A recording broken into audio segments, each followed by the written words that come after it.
All right, so how do we start this? Um, Hi, yes. Welcome to Switching Reels. welcome to Switching Reels. Yeah. My name is Connor, My name's Trenton. and or we are Connor and Trenton. Connor and Trenton on Switching Reels. Yes. Yeah, so what did we watch this We week? are not editing out any of this. No, I know. That's the best part about this whole thing. Yep. So this week we watched Shawshank Redemption. Oof. Yeah. So initial thoughts. Shawshank Redemption, more like Shawshank Cry Session. Oh yeah. It's a very bittersweet and nice but bittersweet movie. Yeah. Goodness gracious. Yeah. So you had never seen this before, right? Yes, that is correct. I So had not seen this before. Which I had come into this movie with the expectation of being like, hey, that was a good movie, but I wouldn't necessarily say it was the best movie of all time. Thanks, IMDb. yeah. But it was dang close. Like it was very, very, very well done. Yeah. I like normally I can think of like a couple plot hole things that I like to try and follow up on and be like, oh, no movie's perfect, but this one wrapped them up pretty well. Yeah, yeah. I actually, so just a brief aside, all of these are going to have spoilers in them. Like every single one of every our single episode is going to be spoilers. Yeah. Yeah. So if you're not looking for those, then You need to go to a different go to a different episode to one you've seen. Yeah. This is all that's happening here. So there's one particular scene that has caught me on plot holes a couple of times. Oh yeah, what is it? It's at the very end when he is breaking out. Okay. And he is able to break through the pipe enough for him to fit his entire body. I was really just gonna ignore that. In one I was night. thinking that the entire time because like it's a metal pipe. This is a stone that you're breaking it with. Yeah. And I'm willing to believe that the pipe was poorly made and old enough that not the stone would break it. And like rusty. Yeah. But how that hole looked was more like you could fit your face in it. Like for sure. But also like it looked like it was stone. Yeah. It looks like he was not like tearing through metal. Yeah. I would agree. That's probably the only. I also thought he had on a dress shirt underneath his other shirt, and then you didn't see his dress shirt again after he came out of the pipe. Yeah. So that actually is addressed by the movie. Nice. Okay. That is what he's carrying on his foot. On his foot, yeah. He puts the dress shirt into the bag. Right, yeah. Got you. Okay. So he had to wear it into the cell in order to have it. Yes. And therefore, yeah, okay. So that's why he had. I was wondering how he got a nice suit and right, yeah, in the bank. So that makes sense. So but yeah, so we're kind of getting ahead of ourselves on this one. Yeah.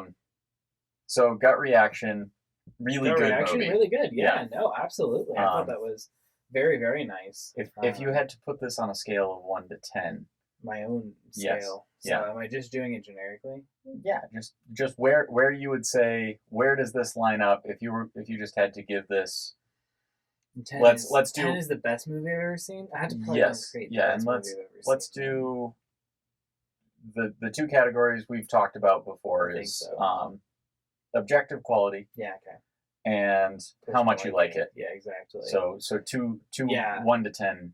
Absolutely. So I feel like this is going to be silly because I haven't seen enough movies recently to be able to say. I don't want to give it. I feel like not giving it a 10 is disingenuous to it, just from the like cinematic part.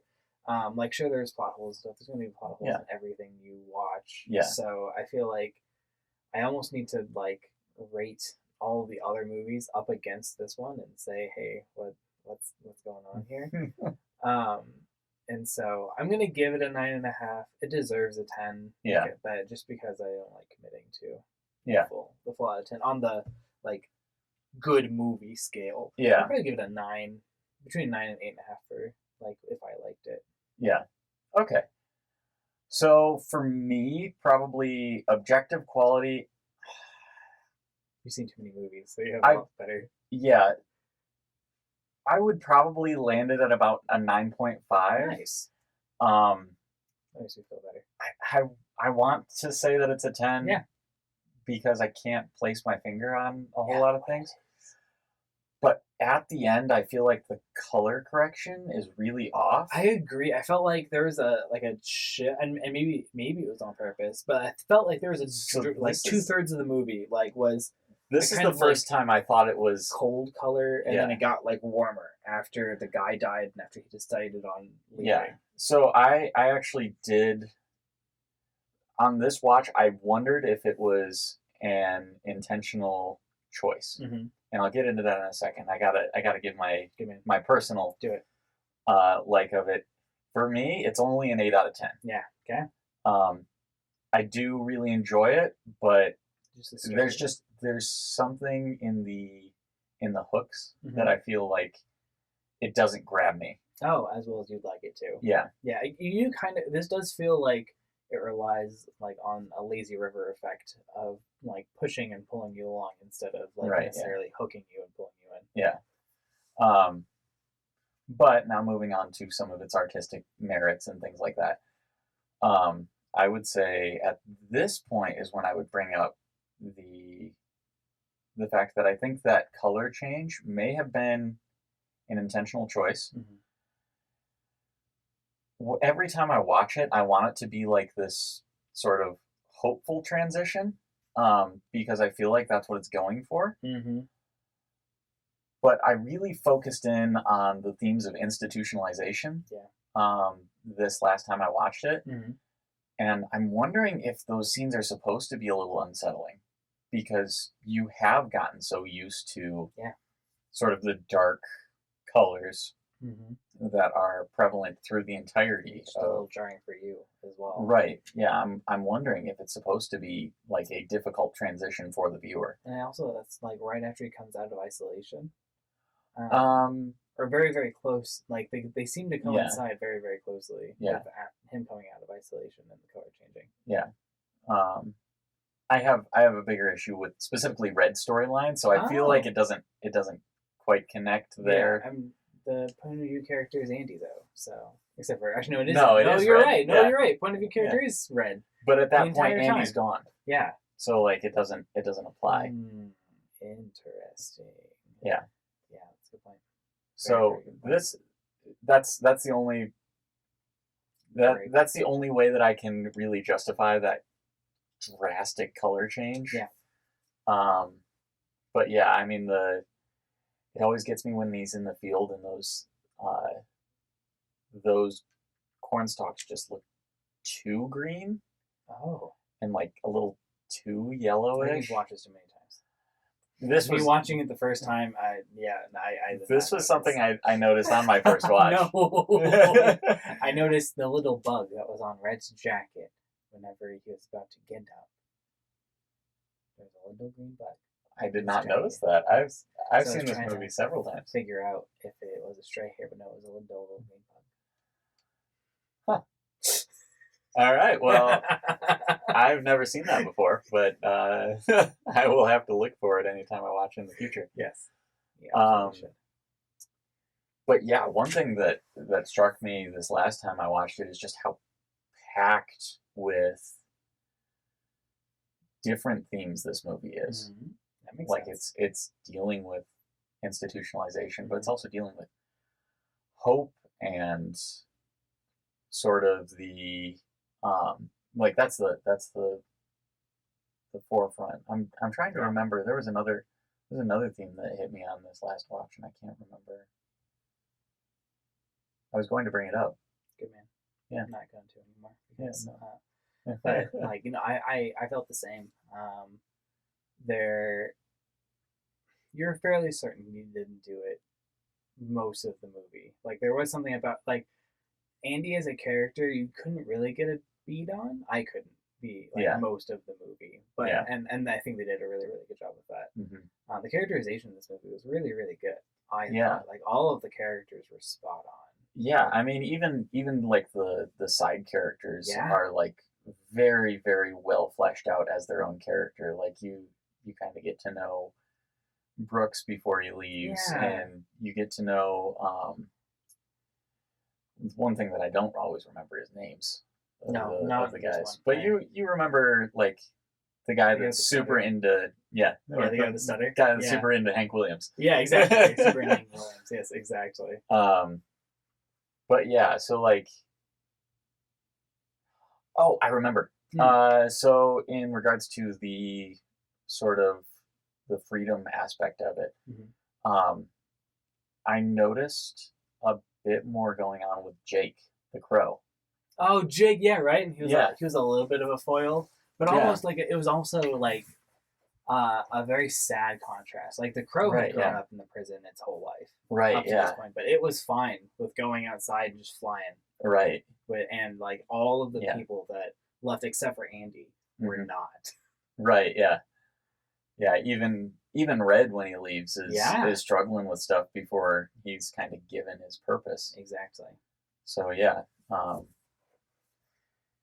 But yeah, I do think that this is a phenomenally well-made movie. Yeah, and exceptionally.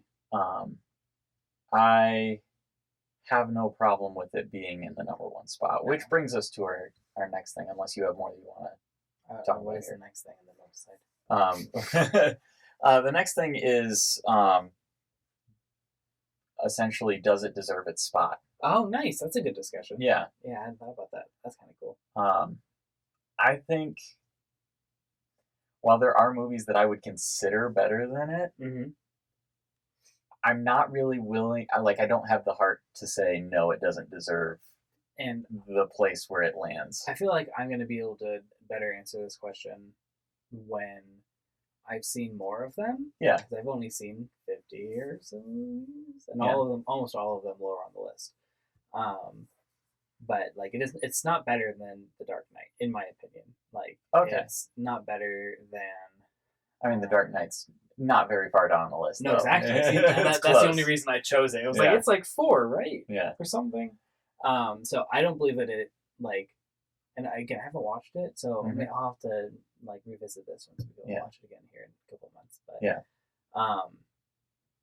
I think that it does deserve its spot because it hits to me at least, it hits this like nice sweet spot of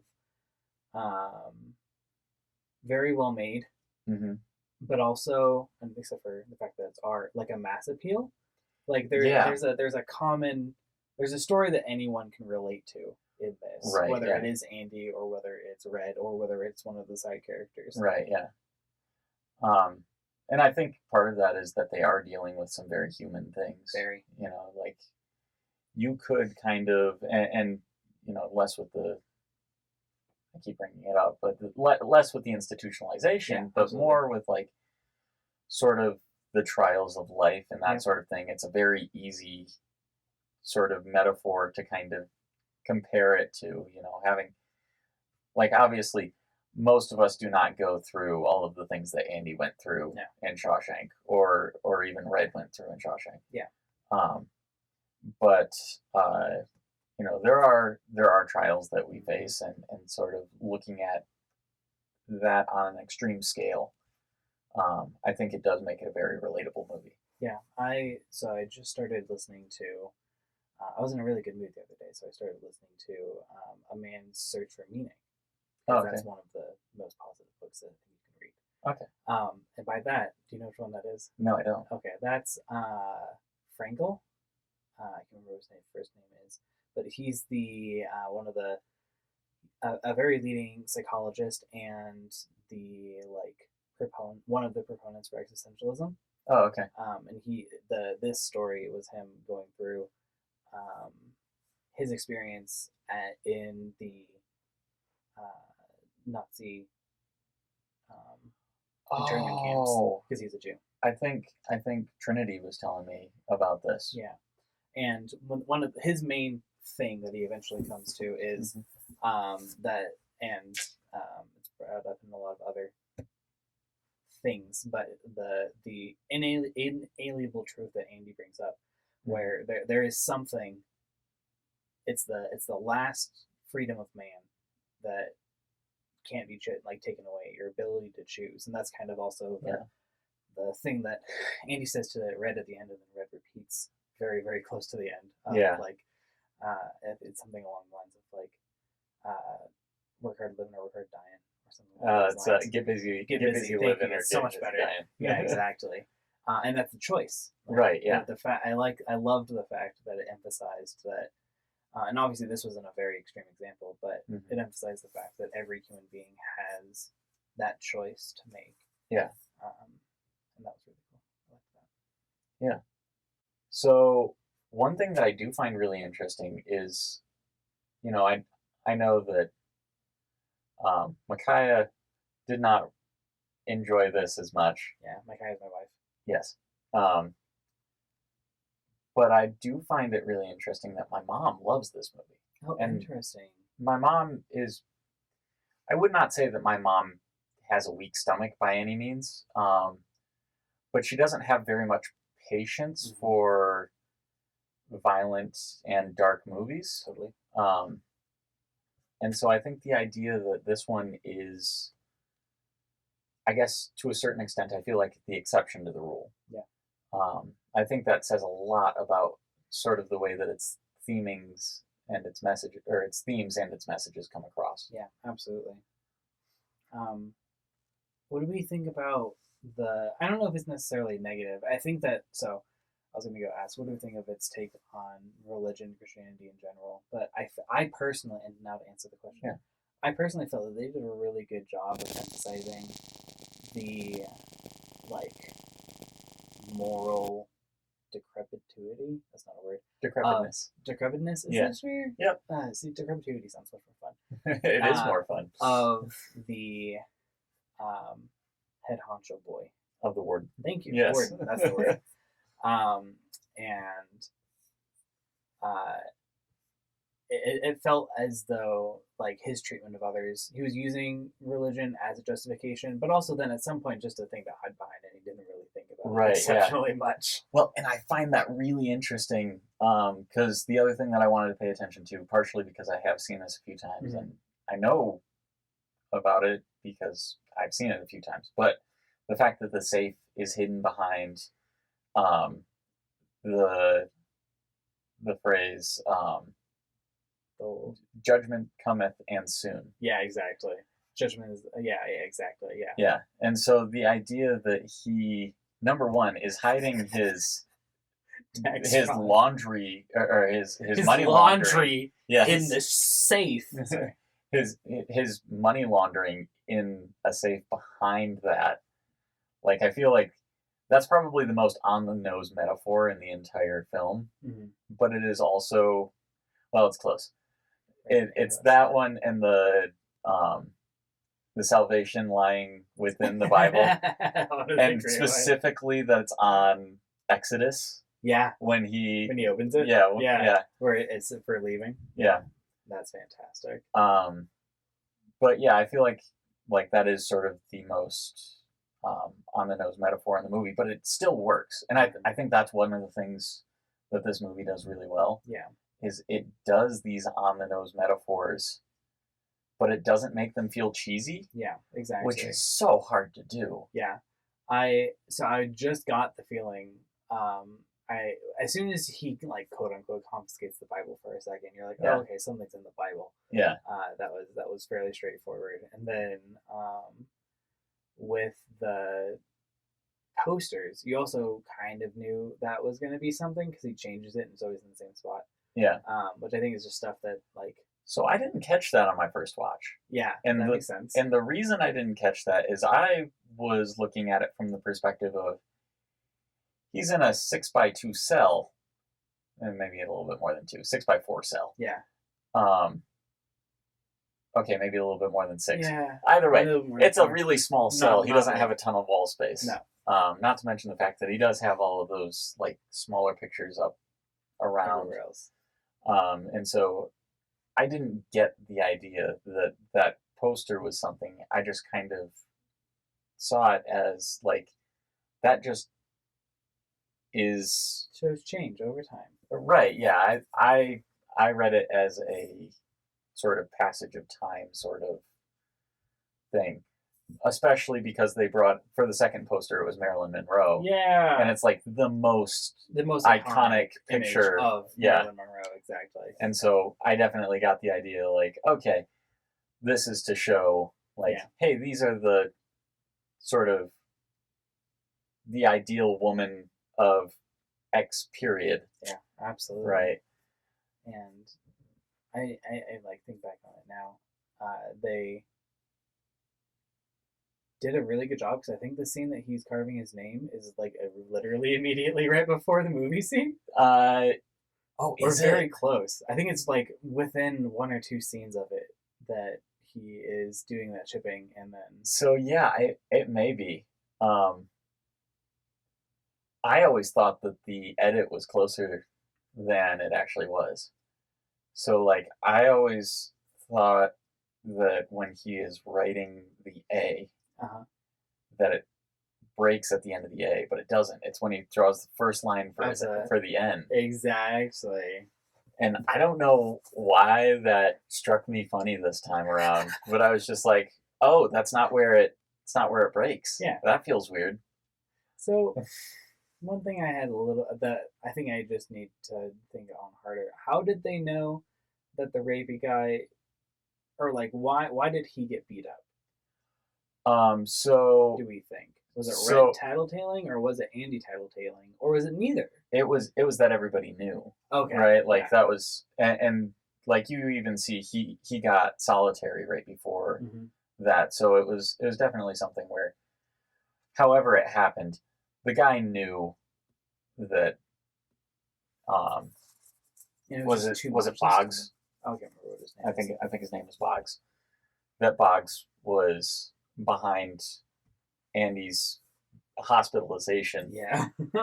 Um, and at this point, he had too. ingratiated himself with the Yeah, guards. So that's a yeah, good point. Yeah, and that is also a very good point. You're right. yeah. Was this before or after? No, because this was before the taxes.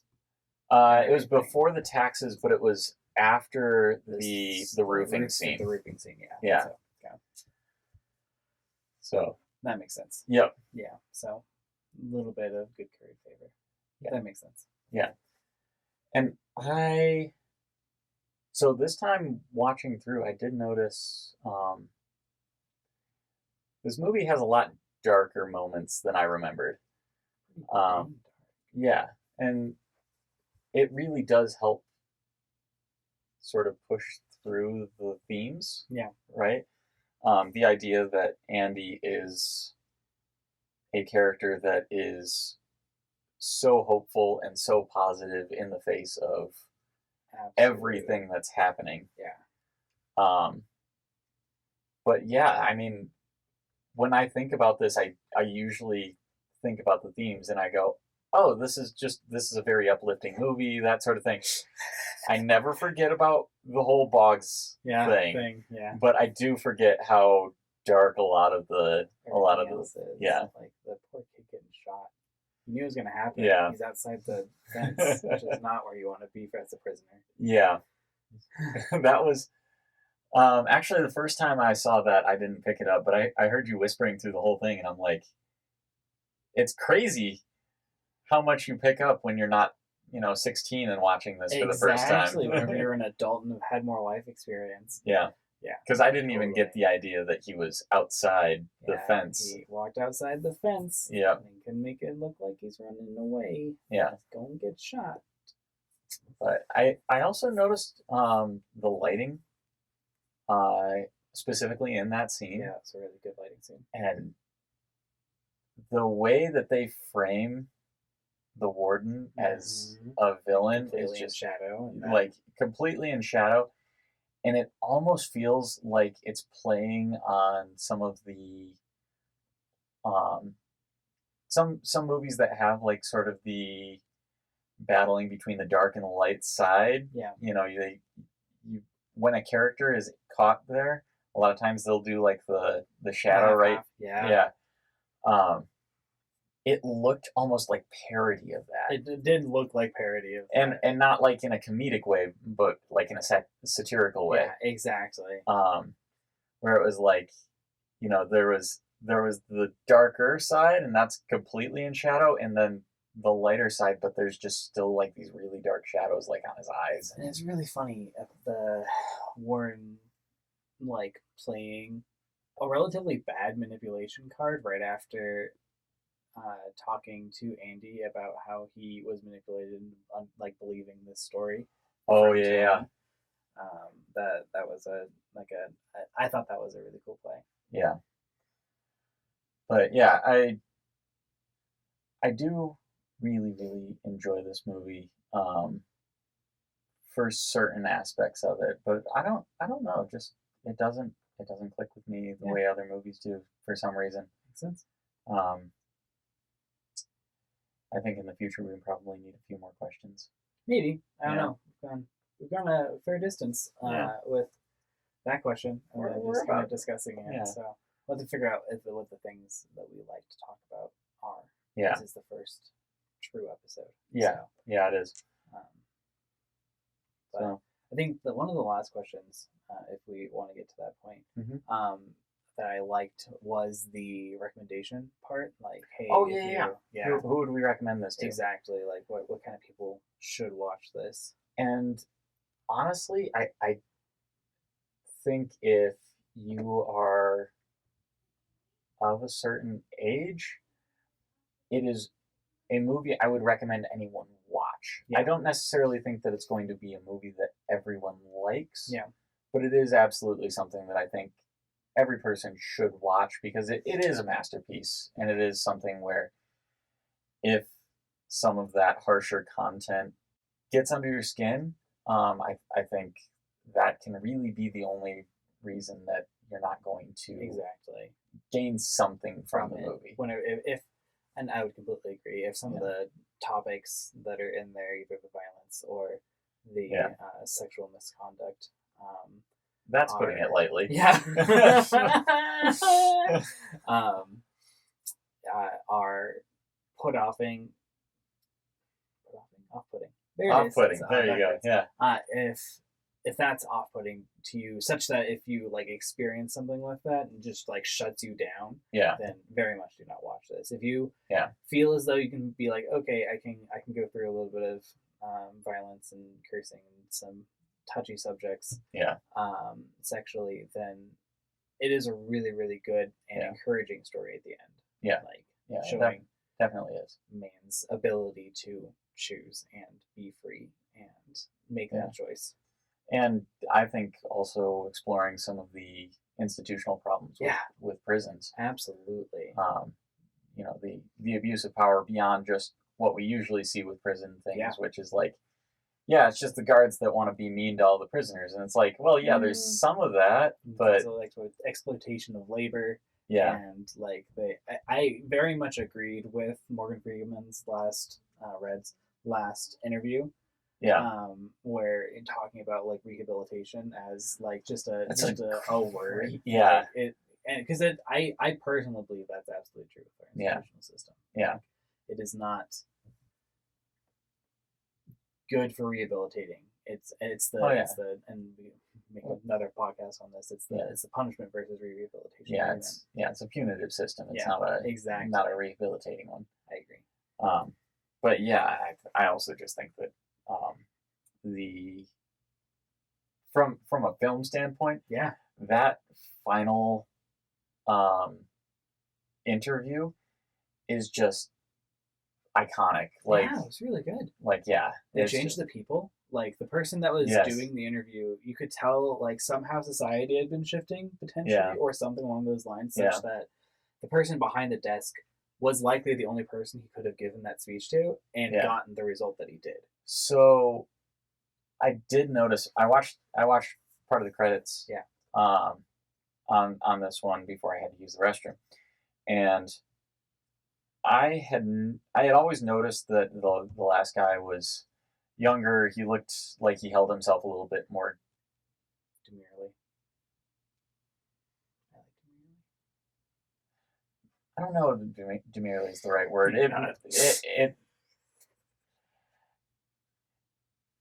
I don't know. One way or another, I had noticed that he was different. The first two guys are actually different actors. That makes sense. For the first two paroles. Yeah. But you get the exact same feeling from them. Both of them. Like he walks into the room and it shows those guys, and you know he's not getting out. No. Like, you know that he's getting rejected. Exactly. And then in the third one, everyone is still writing. Like, they're actually checking over the paperwork Yeah. and get like some sort of maybe fair trial out of There's definitely a stillness in those first two. Yeah, absolutely. Where you do and a get the grayness. feeling, you get the feeling that they had made up their minds before he walked into the room. Exactly. So yeah. Oh, the other thing I wanted to ask you about with this. Please. So at any point did you think he did it? Yeah, once or twice I did. Yeah. Closer to the middle of it. I don't think at the very beginning that I thought he did. Yeah. But and then I think they set you up for this. Like very shortly before, is it Tony? The kid? Yeah. Who gets shot? Okay, cool. Yeah.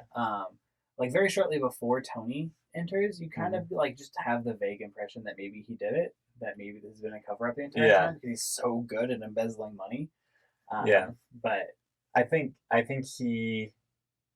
his coldness gets to you at that point. At that point. Like at the beginning, like you're kind of he's just a little like antisocial. Yeah. You get weird feelings from him, but the fact that he just is so different in the prison makes you go, well, he probably didn't do it. Yeah. And then I remember thinking, like, partway through the movie about where you were saying, like, maybe he did. He did do it. Yeah. Yeah. And then, like, the kid shows up and he has, like, that, that snide comment about, the lawyer.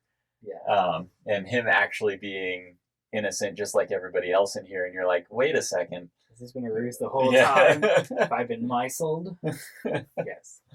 So, yeah. That's always one question where I feel like everybody at some point in that movie actually does question it, because they don't show you. They don't show you him anyone dying or anything like that. Exactly. So, yeah. I totally agree. All right. So generally, very good movie. Yeah. Wait, you have a question for ending. Yes, I do. So next week or I guess not next week, but the next episode, we'll be watching The Godfather. Nice. I happen to know that you have not seen this. Very surprisingly. I've only ever heard quotes, and so many quotes. Oh yeah. There are a lot of quotes, and there are probably a lot of scenes that you may have known came from the movie, but you may not have known. Yeah, probably not. It is in my top 5, Good. So I'm really excited. Cool. The world's top 5. So. It is. It is considerably darker than Shawshank. That's saying in different something. ways. Yeah. In different ways. But yeah, so I'm really excited to watch that one with you. Perfect. This has been Switching Reels. Yeah. Is this how we end this? Huh? Is this how we end this? Oh, I have no clue. Good.